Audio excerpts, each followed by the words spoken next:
The ultimate endgame of cryptocurrency is to replace the corrupt and inefficient financial systems we have today. So far, we've seen amazing progress towards this goal. Decentralized payments, saving, lending, borrowing, and even stock investing can be done directly peer-to-peer without a middleman and without KYC documentation. The decentralized applications that provide these services collectively hold over $100 billion in cryptocurrency, and their TVL continues to grow by the day. There's just one thing that's holding cryptocurrency back from true mainstream adoption, and that is speed. Most cryptocurrencies are just too slow to support the billions of transactions made by billions of people every day. Even though lots of cryptocurrency projects have made a habit of bragging about how many transactions per second they can handle, the numbers they provide rarely stand up to scrutiny. That's why today I'm going to reveal which cryptocurrencies are really the fastest and why.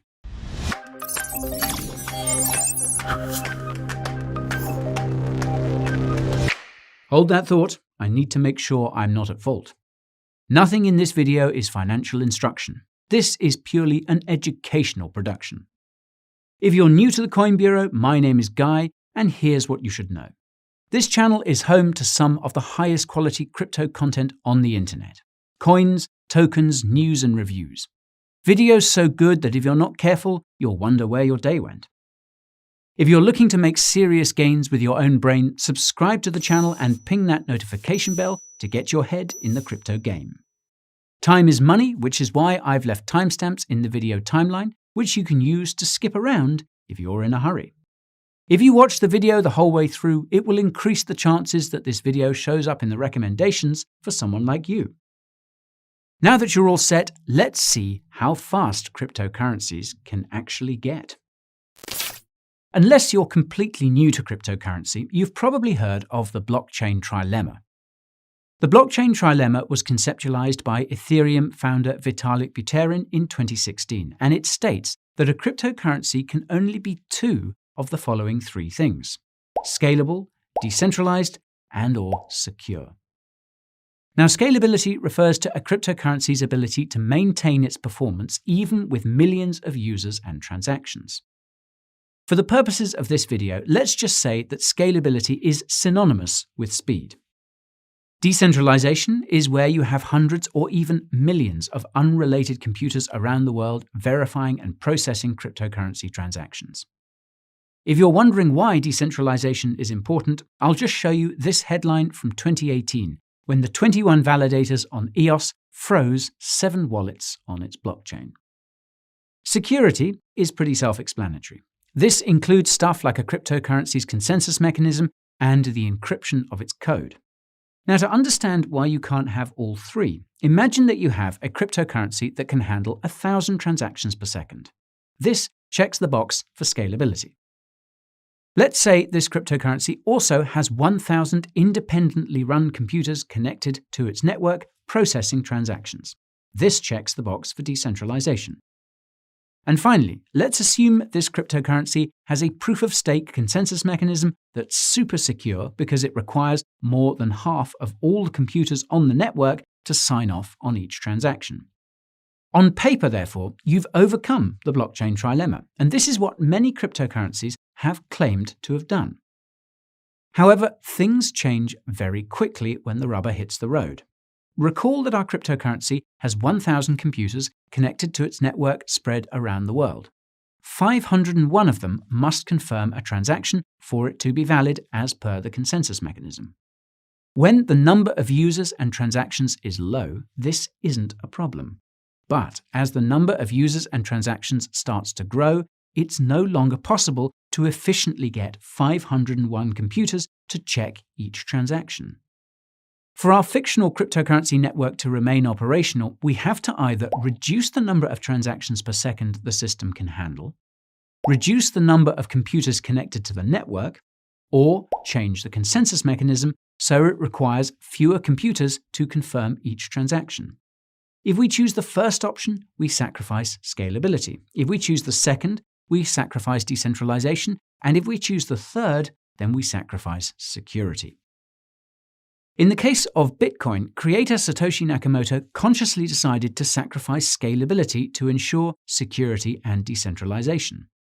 Vitalik and the other Ethereum founders made the same trade-off at the outset, and Ethereum 2.0 will likely sacrifice decentralization to get the speed it needs to support its ecosystem.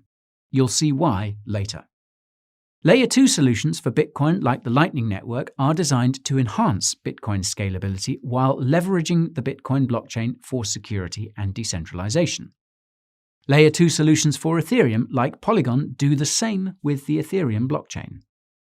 Most high-performance cryptocurrencies have opted to sacrifice decentralization to become scalable, and this arguably applies to the Layer 2s I just mentioned as well. To use two quick examples, Polkadot currently has about 300 validators. This sounds decentralized at first, until you realize that each parachain running Polkadot smart contracts will only use 10 validators. Similarly, Polygon technically has 100 validators, but the plasma chain, which actually runs the decentralized applications on Polygon, only has 7 to 10 nodes. Now, this brings me to an important point that is almost never raised when examining cryptocurrency transaction speeds, and that's that not all transactions are created equal. Transferring a coin or token from one wallet to another is not the same as executing a complex smart contract in a decentralized application like an Aave flash loan, for example. There are very few smart contract compatible cryptocurrencies that make a distinction between their smart contract transactions and regular transactions when advertising their transaction speeds. When you go digging through their documentation, you'll often find that smart contract transactions are significantly slower than regular transactions, assuming they list those figures at all. Moreover, many so-called Ethereum killers actually leverage a version of the Ethereum virtual machine, which is inherently limited to 300 transactions per second, even when running on a single computer. These are a few of the reasons why two of Cardano's top software engineers did a presentation last year titled, quote, Lies, Damned Lies, and TPS Benchmarks. In it, they explained that cryptocurrency transactions are more like packets of data than blips in a digital system. Cryptocurrency blockchains are basically like databases that process and store transaction data. For example, each block on the Bitcoin blockchain can hold 1 megabyte of data, which is 1 million bytes. The size of the average Bitcoin transaction is just under 400 bytes. When you do the maths, this means each Bitcoin block can fit between 2,500 and 2,700 transactions. Now, because one Bitcoin block is made every 10 minutes, this works out to about 5 transactions per second. The reason why Bitcoin's block size is so small and its block time so long has to do with security and decentralization. Every time a new block is created, this adds 1 megabyte of data to the Bitcoin blockchain, regardless of how many transactions are in the block. Don't ask me why, that's just how blockchains work. This means that over time, the size of the Bitcoin blockchain grows. Today, the Bitcoin blockchain is around 337 gigabytes in size. Every computer that joins the Bitcoin network needs to download this transaction history so it can know what's going on and process transactions correctly. While increasing Bitcoin's block size would mean each block could fit more transactions, it would also make Bitcoin's transaction history grow much faster. To use an extreme example, if each Bitcoin block were 1 gigabyte in size, it would be able to handle 5,000 transactions per second. However, the blockchain would grow so fast that only massive data centers would be able to store its transaction history, meaning only a few computers would be able to join the Bitcoin blockchain. Not only that, but every single one of these data centers would need to have the fastest fiber internet on the planet just to keep up with each new block being created. Similarly, if you accelerated Bitcoin's block time to 6 seconds, this would increase Bitcoin's transactions per second to 500. The problem here is that 6 seconds isn't nearly enough time for enough computers to check whether the transactions in that block are valid or not. This would result in Bitcoin's blockchain splitting into multiple different blockchains with conflicting transaction histories, which would effectively corrupt the network. Understanding that a cryptocurrency's speed is just its ability to process and store data makes it possible to calculate the real transaction speed of any cryptocurrency using a few metrics. All you need to know is how big each block is, how frequently a block is made, and how large the average transaction on that cryptocurrency's blockchain tends to be. This calculation is sometimes easier said than done because some cryptocurrencies will actually adapt their block size to accommodate transaction demand. One such cryptocurrency is Monero, which can have a TPS score as low as 4 and as high as 2,000 because of its elastic block technology. Ethereum has been gradually increasing its block size over the years for the same reason. Ethereum's TPS is 15 to 17, and that's because each block on Ethereum is 51,000 bytes. A new block is generated every 13 seconds, and the average Ethereum transaction, as of late, is around 2,500 bytes. Cardano's blockchain can handle roughly 200 transactions per second, and that can be mathed out from Cardano's block size of 2 megabytes, its block time of 20 seconds, and Cardano average transaction size of 500 bytes. Obviously, the reason why transactions on Ethereum are so much larger than those on Cardano is because Ethereum has smart contracts, whereas Cardano doesn't. Yet.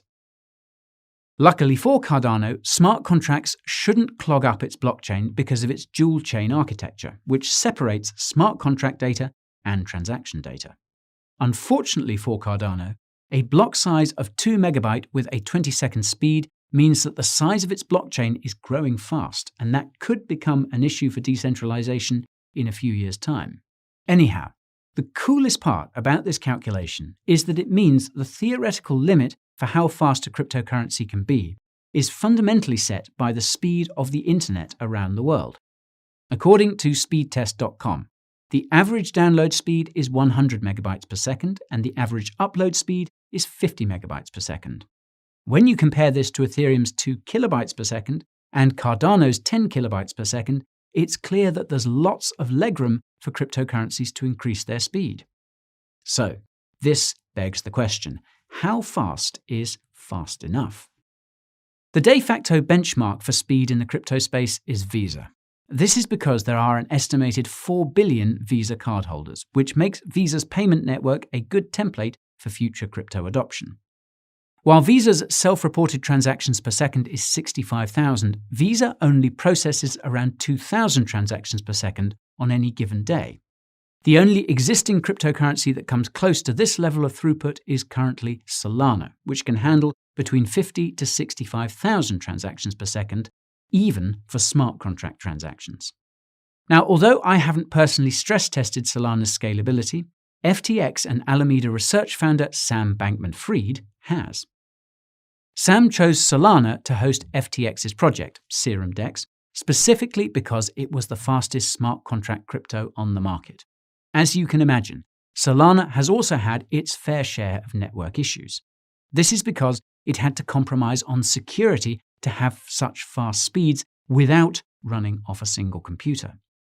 When you consider the fact that Solana transactions can be as large as 500 bytes, this also means the Solana blockchain is generating insane amounts of transaction history data every day. Although the Solana blockchain has only been live for little more than a year, that blockchain is already more than 2 terabytes large. To put things into context, this is more than twice the size of the blockchains of the top 10 cryptocurrencies combined. As I mentioned earlier, this seriously threatens its decentralization. Now, Solana's solution to this exponential growth is to outsource its data storage to a decentralized storage cryptocurrency project called Arweave. Solana validators only keep the last 2 days of transaction data. Now, if you want to learn more about Solana, you can watch my most recent video about it using that link up there in the top right.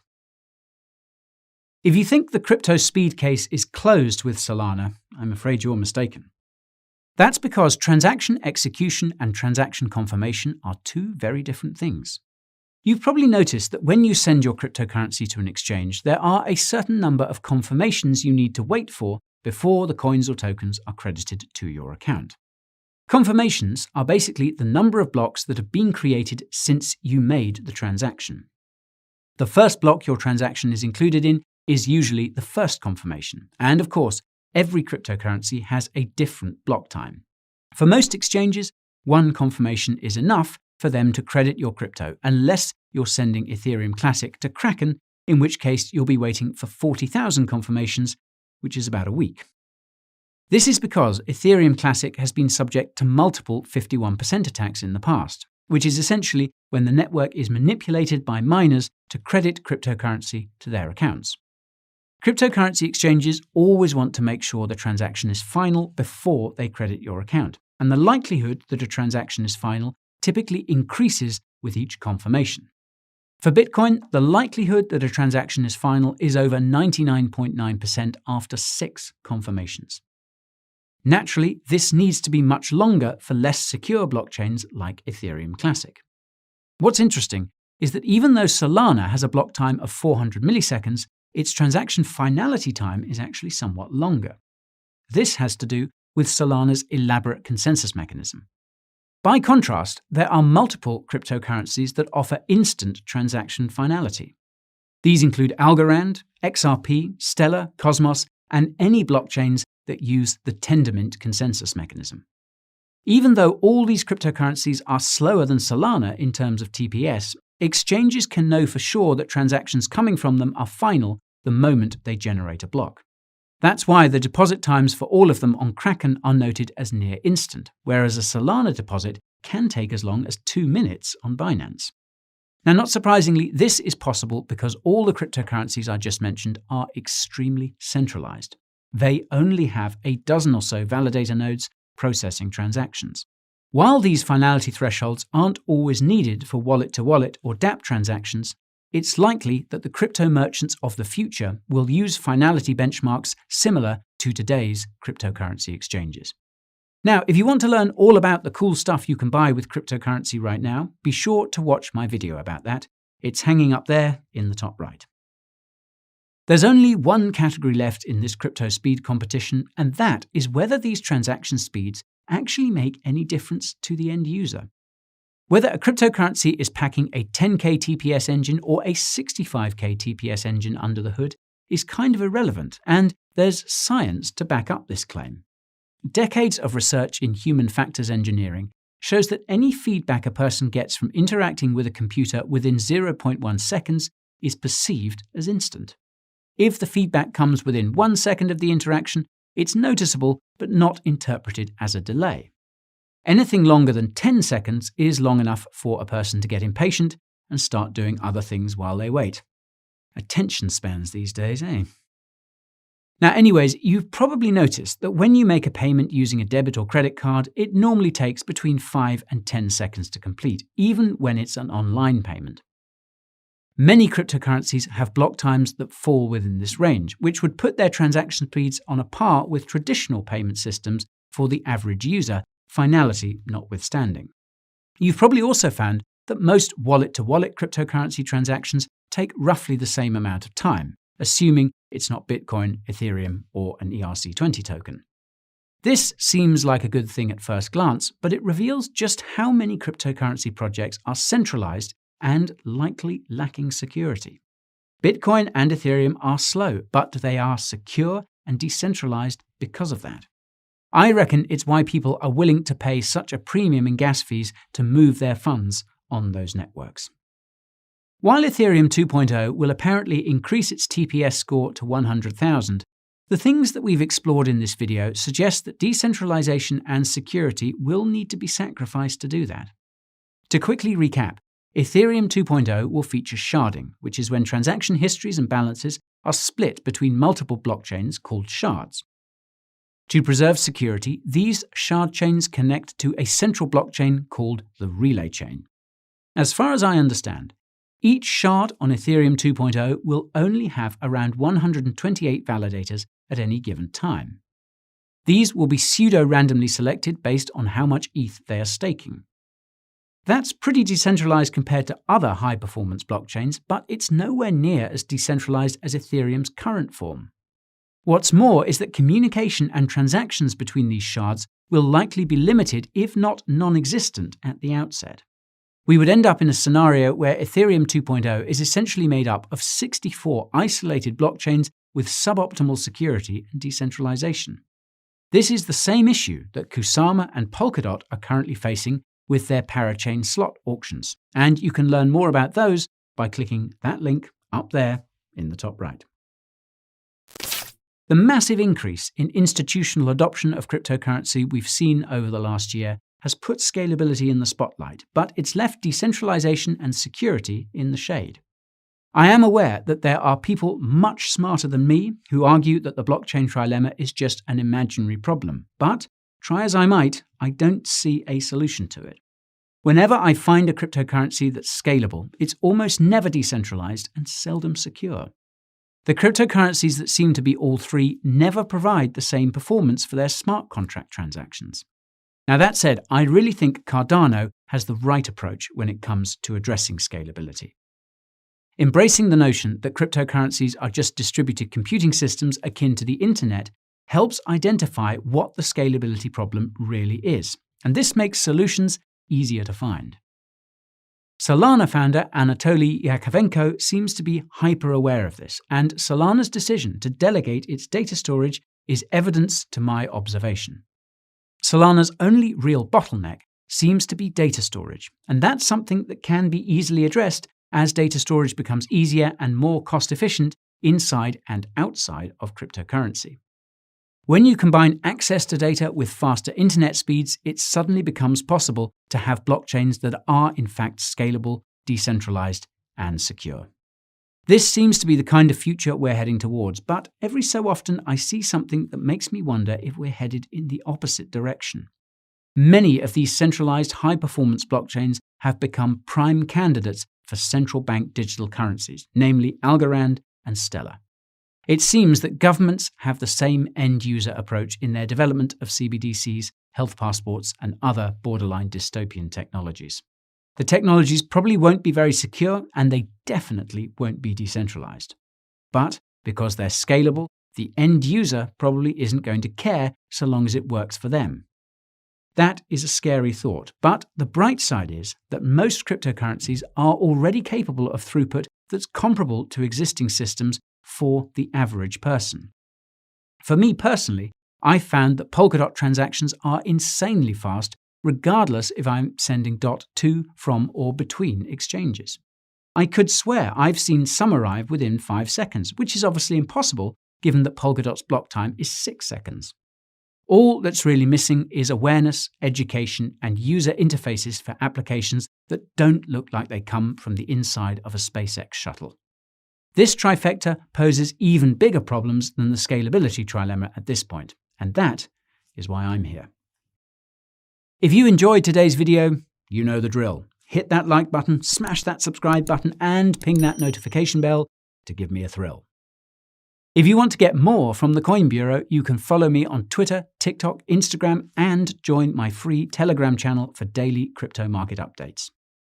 If you want to get a sneak peek of which topics I'll be tackling next, subscribing to my weekly newsletter is the way to do it best. Last but not least, you can support the channel by getting some sweet crypto merch from the Coin Bureau merch store. That includes this epic HODL hoodie line. If that's news to use, head on over to the video description and follow the links to my socials, Telegram, and weekly newsletter. Thank you so much, as always, for watching. Stay cool, Crypto Cats.